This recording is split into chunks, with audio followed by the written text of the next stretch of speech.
Hi, this is Charles Hoskinson broadcasting live from warm, sunny Colorado. Always warm, always sunny, sometimes Colorado. I'm about 10 minutes before my next meeting, and so I figured I'd make a very quick video, as many people have asked, about my recent vaccination experience. So, as I told many people, I was planning on getting the COVID vaccine when I finally had the opportunity to do so. I've been waiting in line since December, and I've spent the last year looking at a tremendous amount of data and research about all the different vaccination platforms. There are four platforms that are being pursued for vaccines for coronavirus. And I've always taken the position that because it's a highly spreadable respiratory virus, that we're all going to get infected. So it's not a situation of whether you have a choice to take a vaccine or not. At some point, you're either going to take man's vaccine or nature's vaccine. And so I made a decision to take man's vaccine based upon the available data to me.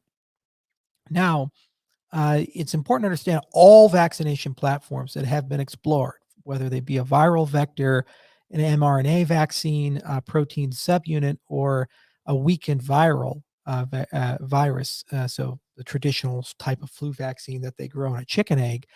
All of these platforms have a lot of science behind them. And it's not like they just appeared out of nowhere and we don't really understand how these things work. The reality is, vaccines have been something we as humans have been doing for a very, very long time. And there's a whole field of science that does nothing but study or think about these things. Now, some of the new technology, the adenoviral vector and mRNA in particular, this is the first time at a global scale that we've actually attempted to bring these vaccines to the population. Now, that said, mRNA, there's over 30 years of research and development and an enormous amount of lab research and also animal studies and small cohorts of humans where these have been tried and tested to various degrees of efficacy.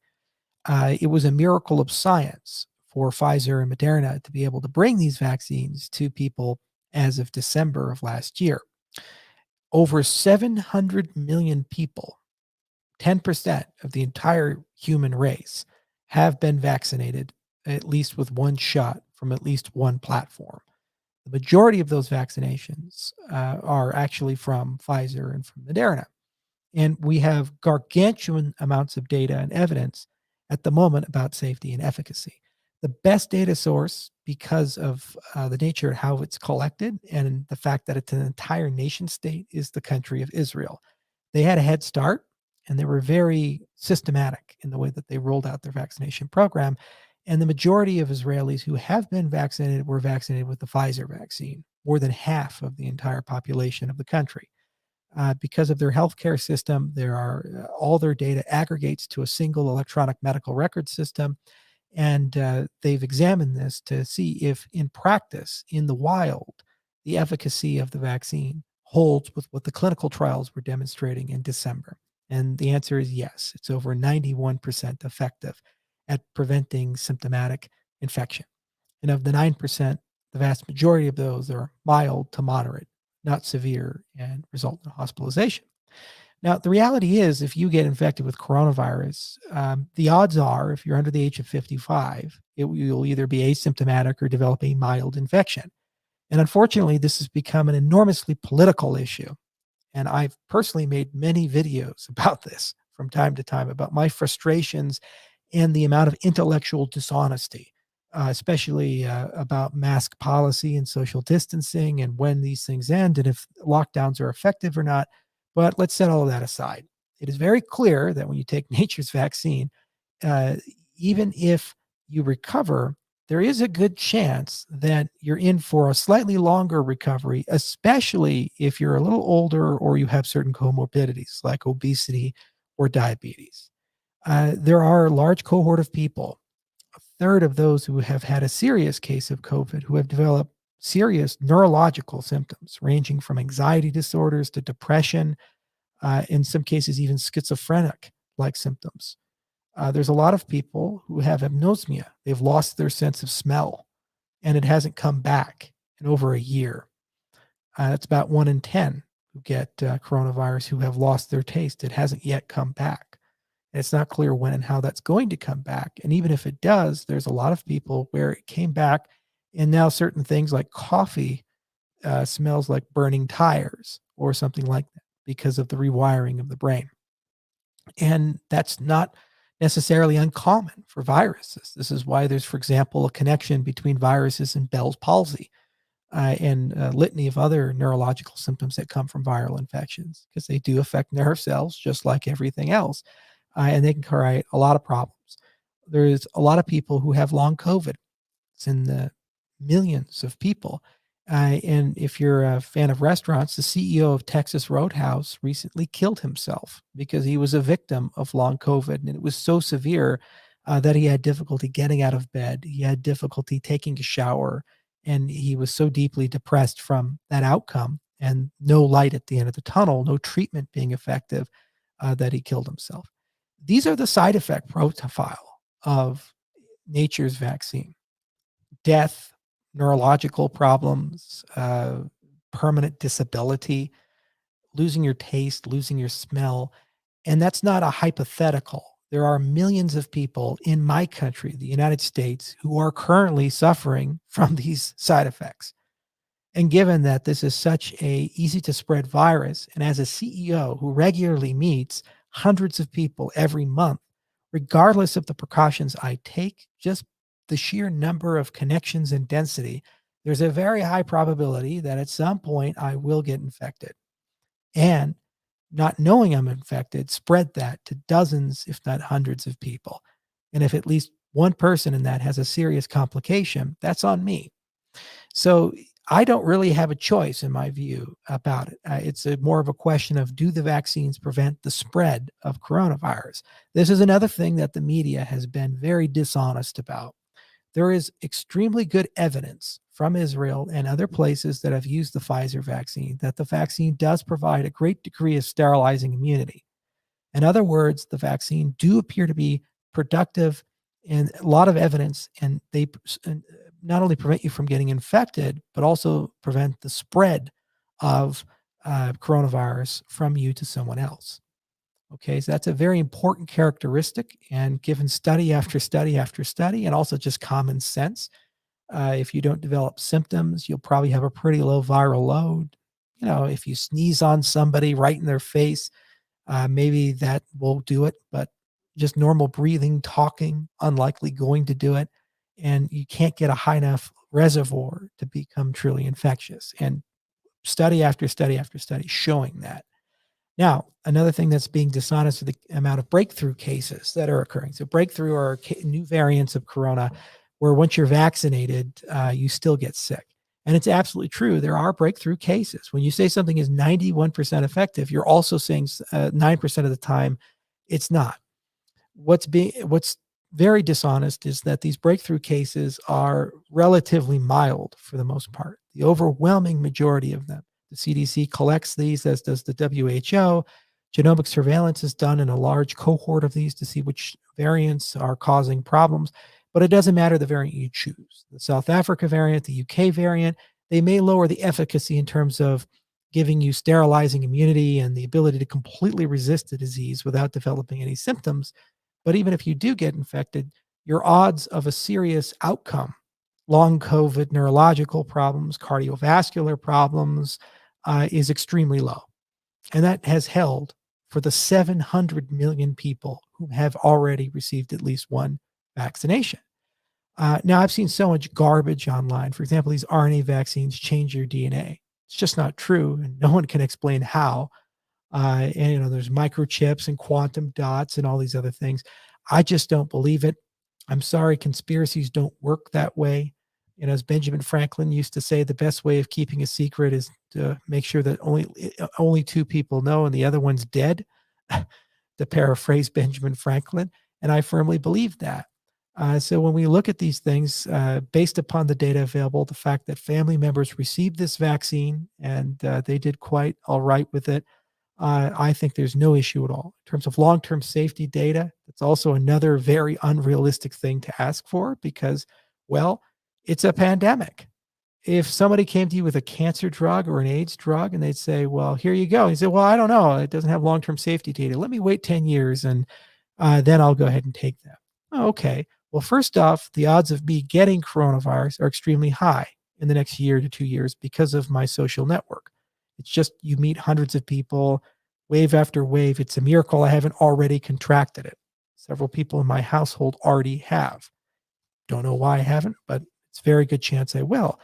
And the odds are that I'll have not a bad outcome. It'll knock me out for a few days, but I don't want to roll the dice with serious side effects, including death, neurological problems, or long COVID. I'm not exactly the youngest guy in the room. I'm not 16. I'm 33 years old. There's plenty of people in my age group who had a bad outcome, even though on average most don't.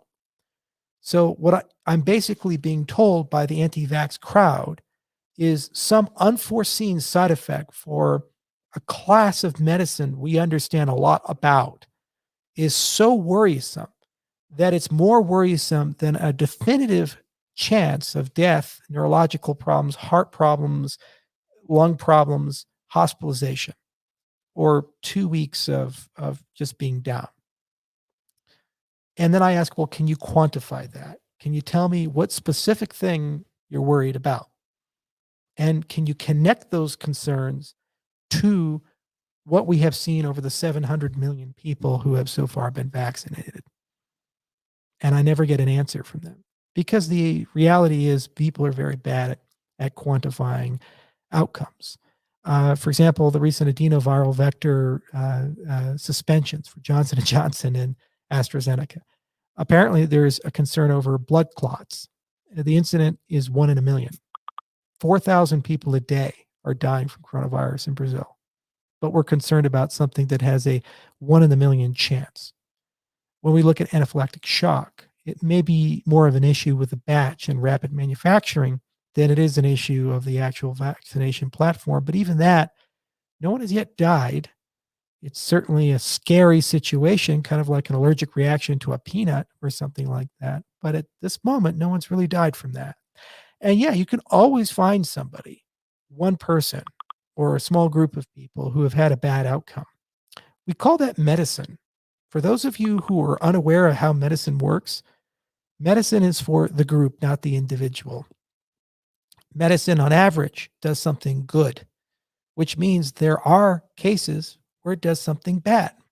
But you're always comparing and contrasting risks. And when you look at things that have definitively negative risks at the scale of a percentage point, and for people over the age of 55, they live in that reality. 1 out of 100, 1 out of 50, 1 out of 33, depending upon that demographic of death.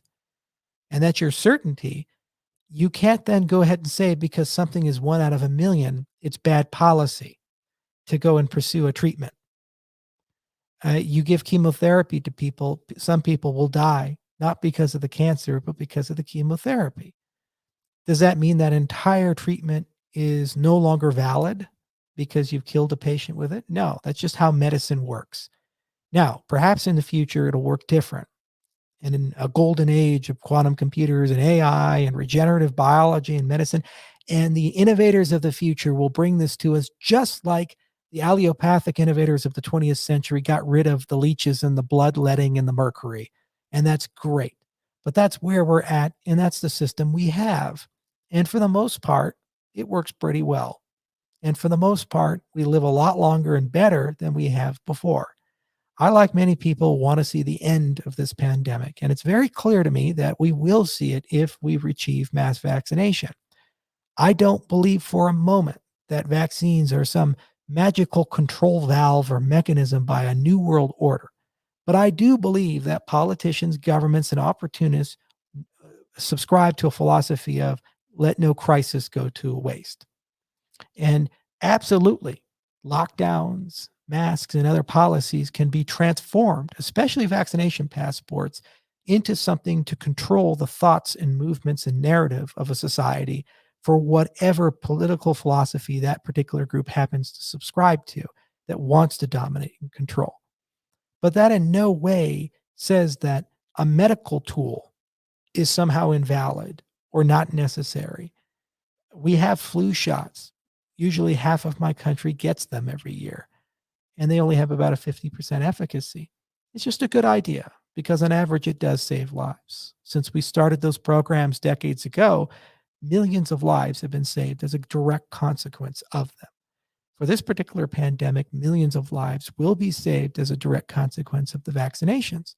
I do not believe the same for masks. I do not believe the same for lockdowns. I do not believe the same for vaccine passports or most of the policies that we have. It's not that these things potentially couldn't work, it's that they're not working because they're not followed correctly. You have to properly fit a mask to make it work correctly. A lot of people don't. And also, the rules for when to wear them, when not to wear them, usually invalidate any of their efficacy. And people tend to reuse them over and over and over again. And they just become vectors unto themselves. PPE is usually discarded after one use, and you have to maintain a proper sterile policy. It's why people in medical school have a whole class on how to use PPE. So, as a policy, to me, it seems like it's not particularly effective, especially given how it's being instituted and the inconsistency of it. For example, I live in the state of Colorado, and right on the border between the state of Colorado and the state of Wyoming is the city of Fort Collins. If you're in Fort Collins and you go to a restaurant, the waiters, the waitresses, all these people have to wear masks. When you go 25 minutes up north, the city of Cheyenne, the waiters, the waitresses do not have to wear masks, and there is really no quarantine, and everybody's living life as is normal. When you have two neighboring cities with that policy and freedom of movement between them, it's just not sensible to punish one group arbitrarily and allow the other group to persist. And if you cannot create a national policy, you have to take that into account and you have to change the tools in your tool bag to have a better outcome. All I can do as an individual is point out the hypocrisy, the inconsistency, and try to rally people to reasonable goalposts and sensible policies. And all I can do is try to avoid being a vector of this disease, which has shut down society, and fight for freedom. So that's why I chose to get vaccinated. Now, I was holding out for the Novavax vaccine. Politics prevented me from getting it. It's ready to go. I believe very firmly it's probably the safest of all the vaccines on the market. That said, the Pfizer vaccine also appears to be tremendously safe and effective. And if you actually look at the data from now hundreds of millions of people, it doesn't seem to be a problem with that. Now, I could be wrong, but that means I'm in a boat with hundreds of millions of people, perhaps over 1 billion people by the end of this year. That's not a bad boat to be in. If something affects 1 billion people, we figure it out as a society. And if there are microchips and quantum dots and these other things, you're leaving that evidence on 1 billion people. If it's destroying people's fertility, as claimed by the anti-vaxxer community, well, then we'd see a gargantuan drop in fertility in the next 12 to 24 months. If it's rewriting people's DNA, evidence will materialize very rapidly for these things. But with many of these conspiracies, like the QAnon conspiracies or these other things that have come up recently, the people who whisper the conspiracies are never held accountable to the outcome. Over and over and over again, they say these things, they don't come true, and there doesn't seem to be consequences for it. In the meantime, the hesitancy created by this, I know for certain, will kill people. It's only a question of, will it kill tens of thousands? Will it kill hundreds of thousands? Will it kill millions? My belief is it's probably in the tens to hundreds of thousands. It will also exacerbate the economic damage to my country, exacerbate the lockdowns, and allow more political domination and control over our lives and a restriction of our rights and freedoms. I will also point out that most of these things about vaccine hesitancy, a lot of them are spread by nation states like Russia and China, because they realize that these things are geopolitical tools that can be used to inflict enormous amounts of damage at a very low cost. Just think it through. If it only costs you a few $1,000,000 to conduct a PSYOPs campaign that will result in less than half of your country getting vaccinated, meaning your country, because it's following bad policy, is going to exacerbate a lockdown for another 3 to 6 months, that actually could result in trillions of dollars of economic damage, tens of thousands of suicides, and a litany of other social problems. That's a great investment for an asymmetrical, low-cost, high-return attack on a nation state. And that's exactly what is happening today, right now. A lot of this stuff is being pushed from people on those sides. And there's a lot of evidence for that being generated. So think for yourself. The data is there, it's available, it's publicly sourced. Over 100 countries are now involved in this, and a lot of people are talking about it, thinking about it. These platforms have decades of history behind them. A lot of brilliant people went to work every single day and try to figure out how to get these things done. You probably will be exposed and contract or have already contracted coronavirus. Some of you listening had a serious case. Some of you listening had a family member or a friend die as a direct result of this. I fully admit and appreciate that, yes, there's a lot of political domination and control and issues here and inconsistent policy. And it's a deep frustration to me. And I agree that we need to do something about it. But I don't want to be part of that problem. And I know that if I didn't get vaccinated, it would result in the sickness or death of someone I know that I have a relationship with, maybe my 90-year-old grandfather, maybe somebody else in my social network. And I will never allow myself to go down that road. I wasn't a guinea pig any more so than the 700 million people who have been vaccinated with at least one shot are guinea pigs.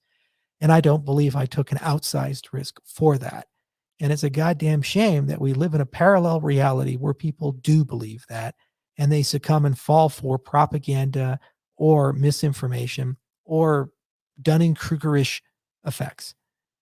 I'm sorry, this is not the hill to die on. There are certainly other things. And I think of all the vaccines currently on market, the safest is Pfizer.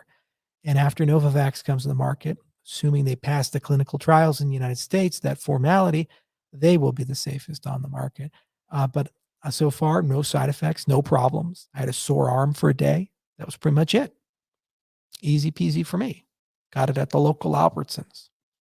So that's my brief statement on this. Thank you all for listening. I know this is a controversial topic, and many of you in the comments section, many of you commenting, believe what you believe, but that is what it is. And it is my duty as a somewhat public figure to at least step up and say the things I believe in and care about and fight for ending this very dark time and getting us all back to normal. And I know this is part of the path to getting us back to normal.